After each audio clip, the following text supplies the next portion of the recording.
Presented by Prodiad.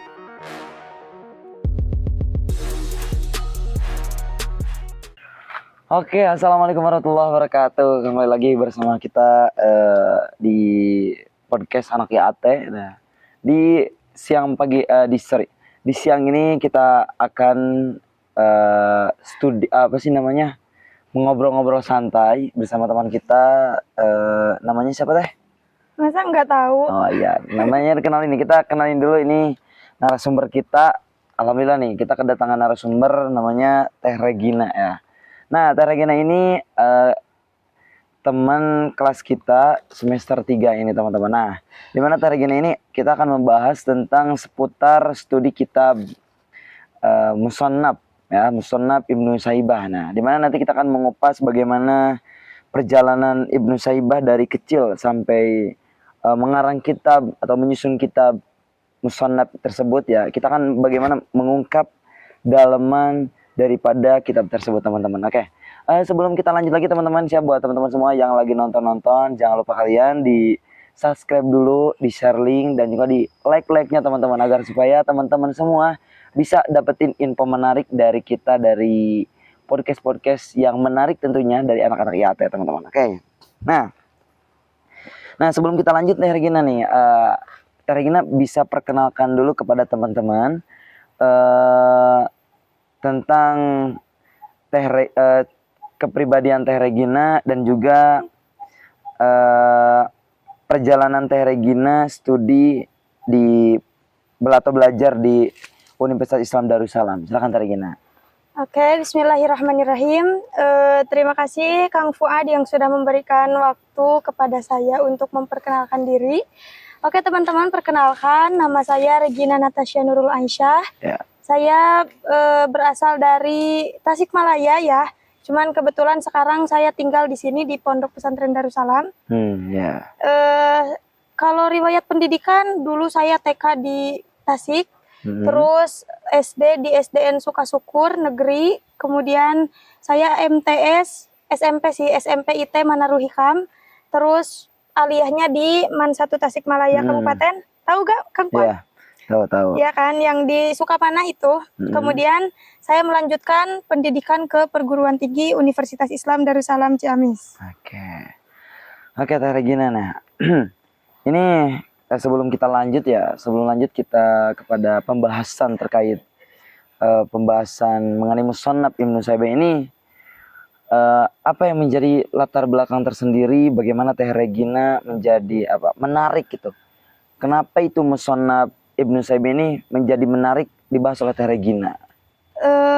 Karena saya melihat ya, Musannaf ini berbeda dengan kitab-kitab hadis yang lainnya. Oh iya. Bedanya di mana gitu. Nah, di Musannaf ternyata Ibnu Abi Syaibah itu banyak mencantumkan hadis yang hampir dilupakan. Sehingga hadis-hadisnya nggak ada. Kalau kita misalnya cari di Sahih Bukhari, kita cari di Musnad Abu Dawud, Sunan Abu Dawud, misalnya itu tidak ditemukan gitu. Itu tidak ditemukan. Mungkin ini yang membuat saya tertarik untuk mempelajari lebih dalam lagi seputar kitab Musannaf Ibnu Abi Syaibah. Oh, jadi yang menjadi ketertarikan Teh Regina itu melihat bahwa Musannaf ini di dalamnya banyak terdapat semacam hadis gitu ya. Ya. Yang memang tidak ditulis oleh para imam yang lain gitu ya. Apakah ini satu kelebihan daripada Ibnu Saibah menuliskan hadis-hadis tersebut dalam musannafnya, atau seperti apa itu? Ya, menurut saya itu merupakan sebuah kelebihan, dan ini jadi sebuah keunikan tersendiri untuk musannaf ini. Oke. Tadi gini nih, sebelum dilanjut nih, ini supaya teman-teman juga nontonnya enak ya teman-teman ya, jangan lupa di like dulu teman-teman nih. Gitu tah. Itu adalah salah satu yang akan kita bahas ya, mengenai Musannaf Ibnu Saibah. Itu ada salah satu keunikan nih dari Musannaf Ibnu Saibah tersebut teman-teman. Oke. Nah, sebelum kita lanjut membahas tentang keunikan atau lebih dalam tentang Musannaf Ibnu Saibah ini, kita boleh jelaskan dulu pada teman-teman semua bagaimana biografi dari Ibnu Saibah ini. Oke. Mungkin iya betul. Sebelum kita membahas tentang bagaimana isi dari Musannaf Ibnu Abi Syaibah Ya, gitu. benar. Tentunya kita harus Harus kenalan mengenal dulu gitu ya. kan, harus kenal dulu gitu. Pengarangnya itu seperti apa sih gitu. Oke. Nah, kalau misalnya kita lihat di banyaklah kitab-kitab atau jurnal-jurnal yang membahas tentang biografi Ibnu Abi Syaibah gitu. Saya menemukan memang nama beliau itu nama lengkapnya adalah Abdullah bin Muhammad bin Ibrahim Abi Syaibah bin Utsman Ibnu Khawasati Al-Kufi gitu. Jadi di belakangnya memang ada nisbat Al-Kufi karena memang beliau itu lahir di Kufah gitu ya. Iya, di Kufah. Menarik sekali. Kemudian beliau mempunyai 2 kunyah. Ya, kalau teman-teman yang sering membaca, yang sudah mempelajari ilmu nahwu mungkin itu sudah menjadi sesuatu yang lumrah lah ya. Kunyah itu mungkin nama yang didahului oleh abun dan umun gitu. Nah, Ibnu Abi Syaibah itu punya 2 kunyah. Yang pertama ada Ibnu Abi Syaibah, yang kedua ada Abu Bakar gitu. Ya, tapi yang masyhur di kalangan yang masyhur diketahui oleh kalangan umat pada saat itu dan zaman sekarang itu adalah Ibnu Abi Syaibah gitu, Ibnu Abi Syaibah. Nah, beliau itu lahir di Kufah. Kang Fuad tahun 159 Hijriah ya. Kemudian wafat di Kufah juga tahun 235 Hijriah. Ya, lanjut, boleh lanjut lagi. 235 Hijriah. Nah, saya pernah membaca juga ada yang mengatakan bahwa memang tempat lahirnya itu belum diketahui secara pasti. Tapi ada satu ulama yang menyebutkan memang beliau itu wafatnya di Kufah. Ya, jadi sebetulnya belum pasti sih wafatnya di mana-mananya, tapi ada satu riwayat yang menyebutkan bahwa beliau wafat di Kufah gitu. Kemudian beliau itu merupakan seorang ulama hadis yang memang terkenal dengan kemampuan menghafalnya yang luar biasa gitu. Dibandingkan dengan ulama-ulama hadis pada masa itu, memang beliau lebih jago lah, hafalannya lebih kuat ya, lebih unggul gitu, lebih unggul daripada yang lain. Sampai Abu Jur'ah Ar-Razi itu mengatakan bahwa tidak ada yang lebih banyak dan lebih baik menghafal hadis kecuali Ibnu Abi Syaibah pada saat itu. Kemudian beliau juga merupakan seorang ulama yang mulai mempelajari ilmu agama, terutama ilmu hadis itu sejak kecil. Dalam satu riwayat itu ditemukan bahwa ketika beliau ditanya oleh sahabatnya gitu ya, wahai Ibnu Abi Syaibah, kapan kamu mulai mencari ilmu gitu, kapan kamu mulai menuntut ilmu? Jawabannya adalah ketika saya berumur 14 tahun. Wih, luar biasa sekali. Ya. Kemudian saya juga menemukan sebuah catatan yang mengatakan bahwa memang gurunya itu hampir lebih dari 500.000 orang. Guru beliau? Ya, guru beliau itu hampir ambisius sekali ya gitu. Lebih dari 500.000 orang. Salah satunya adalah Waki Ibnu Al-Jarrah, kemudian Sufyan bin Uyainah, yang mana mereka itu merupakan ulama hadis yang memang terkemuka pada saat itu. Guru beliau itu? Ya, jadi memang banyaklah gurunya gitu. Mungkin itu biografi Ibnu Abi Syaibah. Sangat menarik sekali ya pemirsa, bahwa betul-betul luar biasa sekali Ibnu Syaibah ini, yang mana beliau hafalannya luar biasa, apalagi beliau mencari ilmu itu super ambis. Ya, betul. Mencari banyak guru-guru gitu, ternyata hebat sekali Ibnu Syaibah ini ya. Nah, kita masuk ya ke pembahasannya musannafnya itu. Apa gitu yang menjadi latar belakang Ibnu Syaibah ini mengarang musannaf tersebut? Berarti latar belakang penulisan ya? Ya, latar belakang penulisan seperti apa? Apakah beliau itu diiniasi oleh para teman-temannya atau para guru-gurunya atau gimana itu? Nah, karena Ibnu Abi Syaibah itu kan hidup pada abad ke-2 sampai ke-3 Hijriah ya. Nah, di mana pada saat itu memang sering terjadi konflik teologis, kemudian sering juga terjadi konflik politik gitu. Sehingga memang banyak ulama dan masyarakat yang membutuhkan pegangan hidup gitu, rujukan utama untuk kehidupan mereka gitu, selain Al-Quran, setelah Al-Quran gitu. Kan memang Al-Quran sebagai rujukan utama, tapi mereka juga tentunya butuh dong gitu, kitab-kitab yang memang bisa dijadikan sebagai pegangan hidup mereka dalam hal urusan ibadah, dalam urusan sosial gitu. Nah, sehingga memang diperlukan untuk mengumpulkan hadis-hadis, kemudian athar para sahabat dan perkataan para tabi'in gitu, untuk menunjukkan bahwa ini sebagai ajaran pokok pada saat itu. Itu mungkin latar belakang penulisannya. Jadi Betul. beliau itu sengaja mengumpulkan asar-asar Iya. supaya tidak terlupakan atau seperti apa? Iya, jadi kan memang pada awal penulisan kitab, penulisan hadis gitu Ya. ya, para ulama itu belum terlalu memikirkan ini hadisnya sahih, dhaif, Mm-mm. belum terlalu mengklasifikasikan sampai sejauh itu Oh iya gitu. iya benar. Yang penting semua hadis, semua athar, semua qaul sahabat itu terkumpul dulu saja gitu. Ah. Soalnya kan itu baru awal. Kalau misalnya tidak dikumpulkan, ditakutkan nanti generasi selanjutnya itu tidak bisa menemukan hadis-hadis tersebut lagi. Oh jadi berarti fungsinya kayaknya seperti dokumenter gitu ya? Ya, dokumenter dari hadis-hadis dan qaul sahabat. Oh oke, seperti itu ya teman-teman. Oke. Nah, nah kembali lagi ke musannafnya. Apakah ini Imam Ibnu Saibah ini menamakan kitabnya itu dengan sengaja musannaf atau seperti apa gitu? Yang menjadi latar belakang kitab tersebut dinamakan seperti Musannaf. itu, ya. Seperti kita tahu juga tadi sudah dijelaskan bahwa beliau itu kan lahir di Kufah, Ya. itu beliau hidup di Kufah. Nah ternyata tradisi di Kufah itu memang sering mengarang kitab itu, menyusun kitab berdasarkan tema gitu.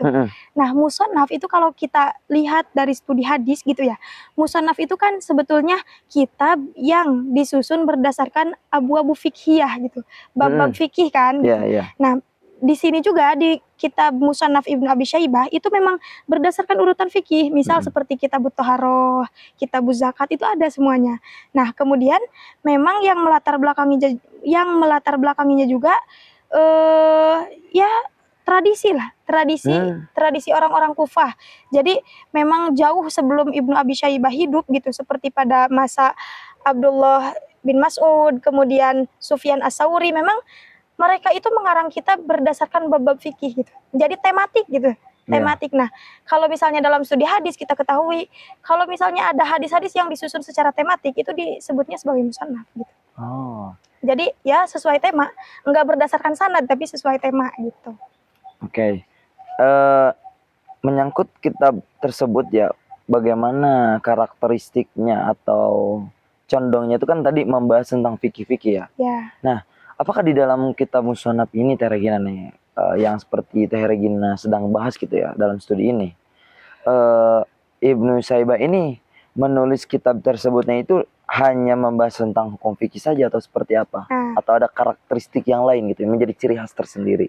Kalau misalnya itu kan sebelum Musannaf Ibnu Abi Syaibah kita pernah mempelajari juga tentang Musannaf Abdul Razak kan. Ya. Nah, kalau misalnya di musannaf yang lain ternyata memang berdasarkan bab fikih. Tapi justru ini yang jadi unik daripada yang lain juga, yang bikin saya tertarik juga salah satunya ini. Di Musannaf Ibnu Abi Syaibah itu selain mencantumkan ilmu fikih, itu mencantumkan keagamaan lainnya seperti adab gitu. Kemudian tauhid, kemudian ada nanti di depan itu ada kitab Al-Fitan, ada kitab Al-Maghazi, perang-perang Nabi gitu. Itu dijelaskan juga gitu.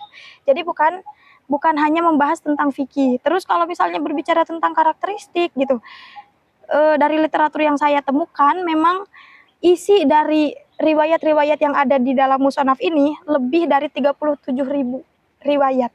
Apanya? Riwayatnya? Iya. Wah, luar biasa. Ada isinya, ada hadis, kemudian ada qaul sahabat, ada qaul tabi'in gitu. Itu kurang lebih 37.000. Kemudian ada yang berusaha meneliti gitu. Seberapa persen sih sebetulnya hadis yang ada di dalam musannaf itu gitu.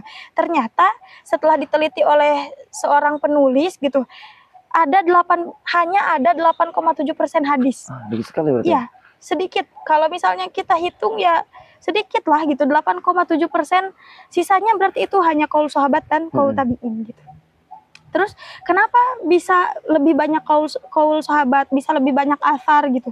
Karena memang ternyata Kufah itu pada saat itu sebagai kota yang di dalamnya itu banyak munculnya athar sahabat gitu. Jadi banyaknya athar sahabat itu terjadi di Kufah pada saat itu.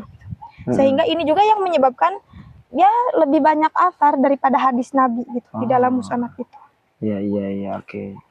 Berarti kenapa Ibnu Saibah ini banyak menyantumkan asar gitu? Karena emang tradisinya pada saat itu yang trennya itu adalah asar gitu. Ya, betul. Oke, seperti itu berarti ya. Oke. Nah, gini Teh Regina. Nah, menyangkut dalam kitab tersebut, eh, kan tadi karakteristiknya itu membahas tentang fan-fan ilmu fikih, ada magojinya juga Ya, itu yang betul. sangat menarik gitu ya. Nah, apakah sistematika dalam penulisannya misalkan gini, di dalam menjelaskan tentang fan fikih misal Toharoh, beliau itu merunutkannya seperti apa? Misalkan dengan hadisnya dulu atau dengan apa ke bawahnya dengan asar dengan terus dengan kaulnya sendiri Ya. atau seperti apa? Apakah sama di dalam menjelaskan tentang fikih dengan magoji itu seperti apa? Apakah gimana itu? Nah, kalau urutannya ya, berarti urutannya kalau kita lihat di teman-teman bisa lihat mungkin di aplikasi Maktabah Syamilah gitu ya. Ya. Itu salah satu aplikasi yang memang di dalamnya memuat beribu-ribu kitab. Oh, itu gitu. Maktabah Syamilah itu. Maktabah Syamilah ada banyak dari Oke. mulai fan fikih, hadis itu ada semuanya. Saya pernah lihat juga tentang Kitab Toharoh. Ada kan yang pertama itu bab Miftahus Sholat gitu. Ya. Pembuka dari sholat itu sebenarnya apa gitu.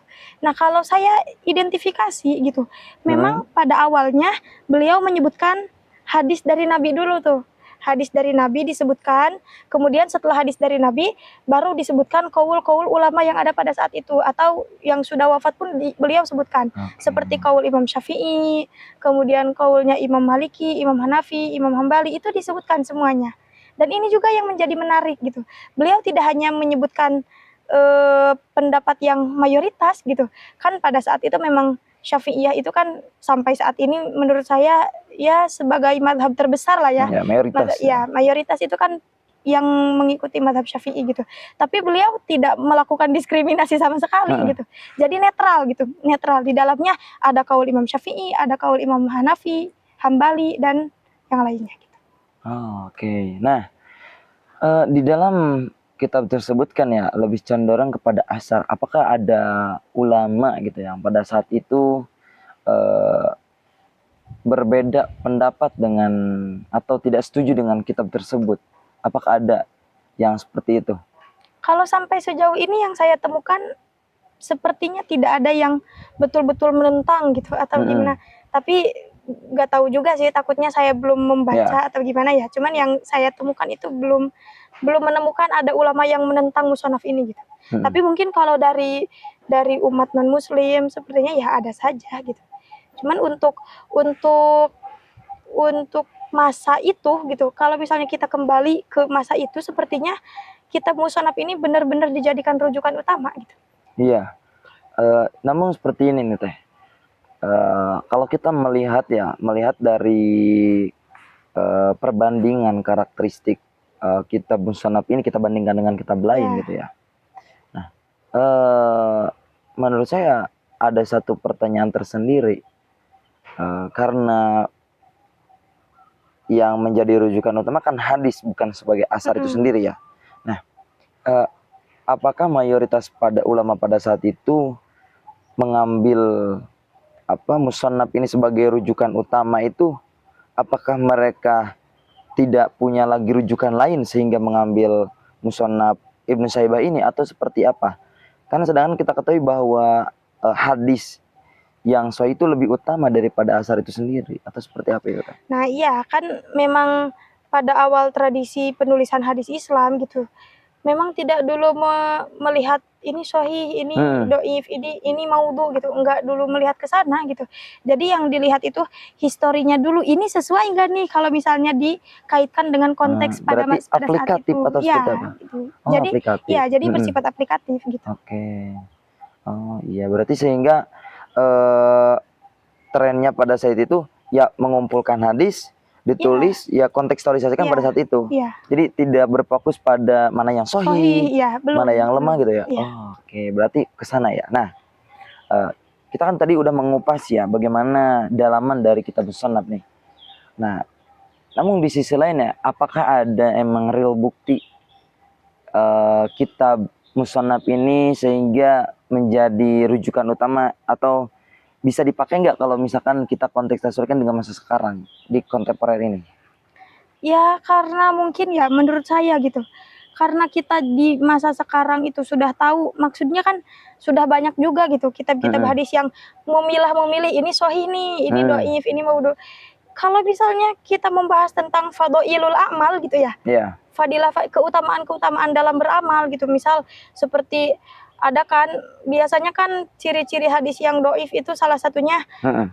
yang dikerjakan itu tidak sesuai dengan apa yang dijadikan balasan gitu. Balasannya selalu lebih besar gitu. Misal sholat 2 rakaat itu seperti seperti naik haji misalnya gitu kan biasanya. Kalau misalnya itu dijadikan sebagai rujukan untuk kita beribadah, ya menurut saya tidak masalah gitu. Tapi kalau dalam hal teologis, saya rasa masalah teologis pun sepertinya tidak ada yang melenceng gitu. Heeh. Cuman ya harus memilah-memilih lagi lah intinya. Oke. Iya gini teh. Nah, saya tapi ini muncul pertanyaan lagi nih saya teh. Kalau kan misalkan kita aplikatifkan ya di masa sekarang, kita gunakan kitab tersebut sebagai rujukan beribadah ya gitu. Nah, emang di dalam kitab Musannaf ini ada satu kayak yang menjelaskan tentang fadilul amal itu ada gitu, atau seperti apa teh? Mungkin kalau yang Fadhailul Amal saya belum nemu ya. Cuman yang saya temukan itu yang memang hadis yang tidak ada di dalam Bukhari gitu. Tidak ada di dalam Bukhari Muslim, Sahih Bukhari gitu. Tapi itu ditemukan dan ini menunjukkan bahwa memang Musannaf itu mengumpulkan hadis-hadis yang hampir dilupakan. Contohnya mana? Saya kemarin menemukan hadis tentang sholat tasbih. Gitu kan? Gimana itu? Itu kan di Musannaf gitu. Itu kan tidak semua ulama sepakat ya tentang sholat tasbih. Ada memang beberapa ulama yang gak ada gitu, sholat tasbih itu gak ada gitu. Tapi ada juga yang sepakat, dan yang saya temukan di Musannaf itu ada riwayat tentang itu. Kemudian saya cari tuh, ini hadisnya sahih kah, doif kah, atau bagaimana gitu. Ternyata doif gitu. Memang di Sahih Bukhari tidak ditemukan. Kenapa? Karena kan jelas ya, Sahih Bukhari itu dari namanya saja kita sudah bisa tahu bahwa hadis-hadis yang dikumpulkan tentunya yang kualitasnya apa, sahih gitu kan. Nah, jadi tidak ditemukan. Ada, berarti ini. Kan ini keterkaitan dengan Imam Bukhari. Oke. Nah, saya juga melihat bahwa Imam Bukhari ini ada salah satu muridnya. Iya, betul. Oke. Kenapa salah satunya tadi contoh diberikan oleh Teh Regina bahwa ada satu penjelasan tentang sholat tasbih di kitab Musannaf, tapi tidak ada dalam kitab Bukhari. Jadi ada hilang gitu ya? Ada yang hilang gitu. Oke. Menarik sekali nih. Ini berarti ada keterkaitannya juga Imam Bukhari ini dengan Ibnu Saibah itu seperti apa? Kenapa ada keterkaitan itu sendiri? Apakah ada hubungan seperti apa? Murid atau seperti apa itu? Iya, jadi Bukhari itu memang pernah belajar ke Ibnu Abi Syaibah. Gitu. Artinya kan berarti Imam Bukhari itu kan muridnya Ibnu Abi Syaibah gitu. Tapi yang saya rasa tidak setiap murid itu harus selalu mengikuti langkah gurunya gitu kan. Nah, memang Ibnu Syaibah kan tujuannya mengumpulkan hadis itu sebagai dokumentasi gitu, dokumentasi agar tetap bisa dilestarikan gitu sampai kapanpun. Nah, sedangkan Imam Bukhari itu memiliki corak yang lain gitu. Kalau Imam Bukhari hanya mengumpulkan hadis-hadis yang sahih saja gitu. Jadi qaul sahabat, hadis yang dhaif itu tidak dimasukkan. Nih menyangkut tentang murid, berarti muridnya berarti ya? Iya. Berarti murid Ibnu Saibah ini yang menulis kitab hadis lagi tuh. Apakah cuman Imam Bukhari doang atau ada yang lain gitu? Kalau yang mungkin banyak ya, mungkin banyak, tapi yang saya dapatkan satu. Imam Bukhari. Oke. Tapi saya rasa pasti banyak kayak gitu. Pasti banyak. Nah, Teh. Nih, tadi kan kita udah membahas juga yang sama yang lainnya juga nih. Sampai kita tahu juga nih bahwa ternyata Imam Bukhari ini adalah salah satu murid Ibnu Abi Syaibah ini. Menarik sekali teman-teman ya.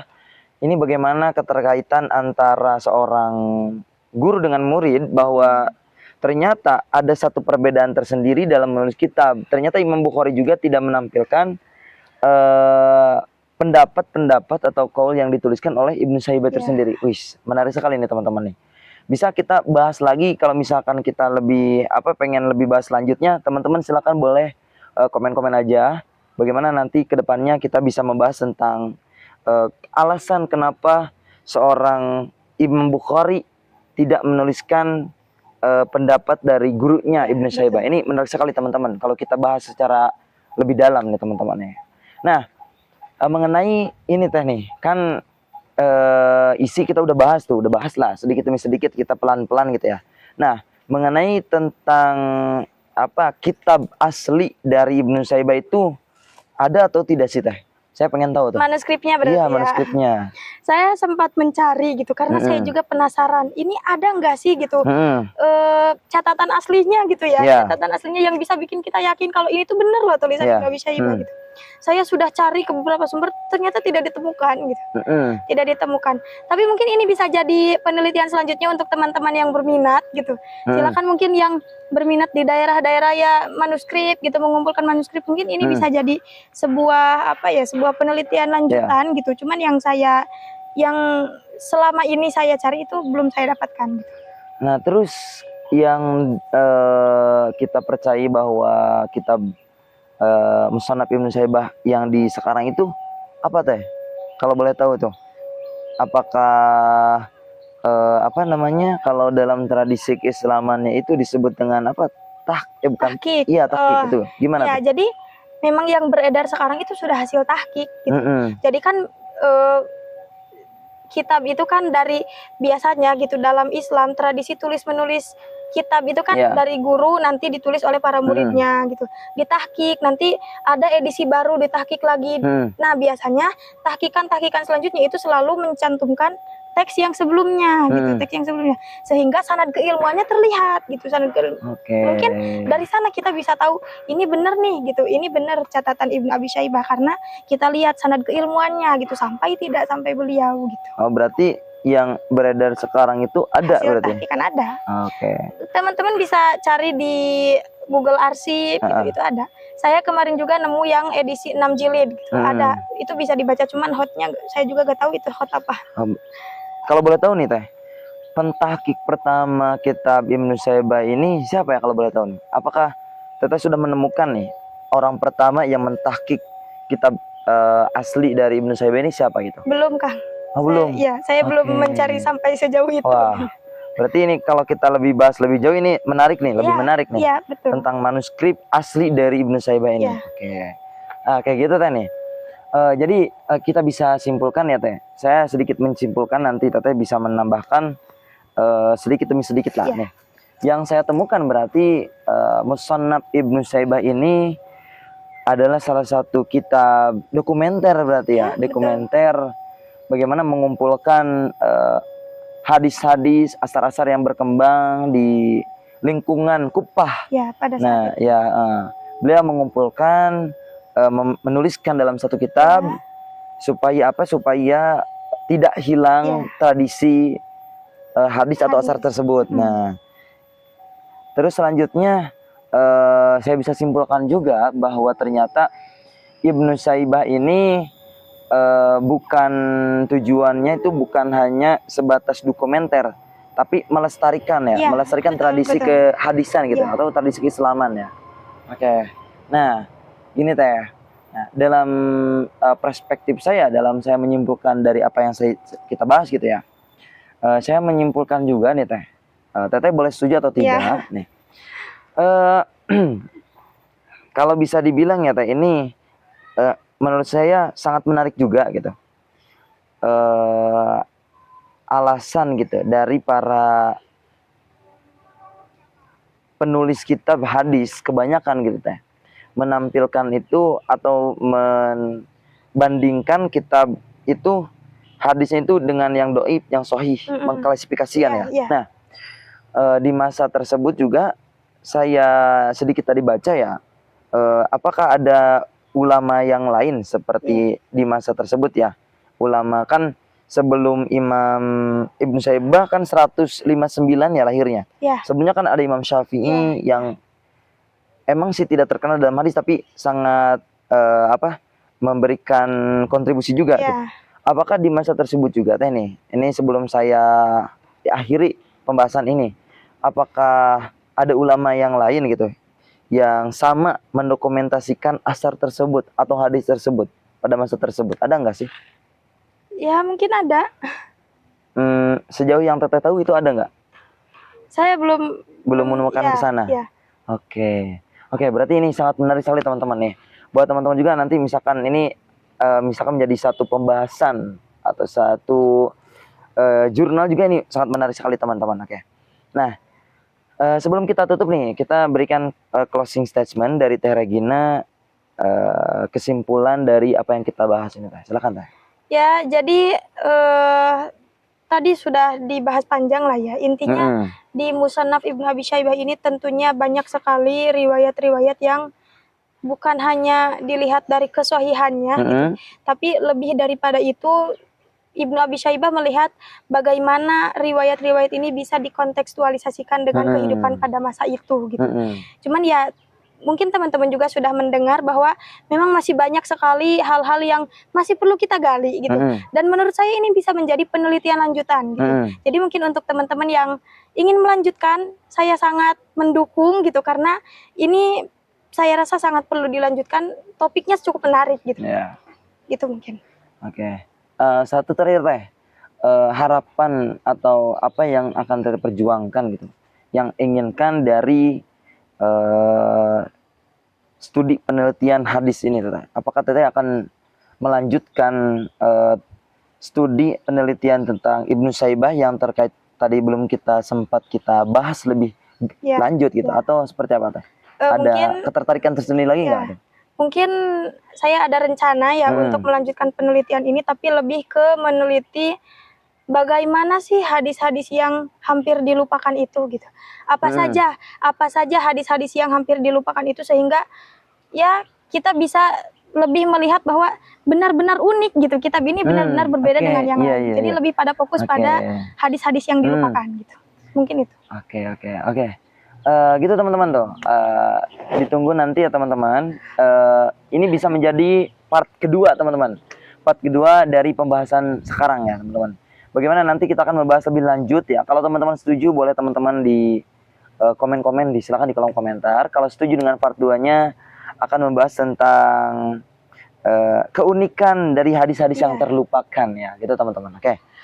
Terima kasih teman-teman yang sudah menonton dari awal sampai akhir. Semoga pembahasan yang kita bahas pada siang hari ini bisa memberikan satu kebermanfaatan, menambah pengetahuan baru, menjadi amal ibadah kita juga teman-teman ya. Oke, segitu saja yang bisa kita sampaikan. Terima kasih Teh Regina ya. Terima kasih atas waktunya ya. Oke, gitu aja. Wassalamualaikum warahmatullahi wabarakatuh.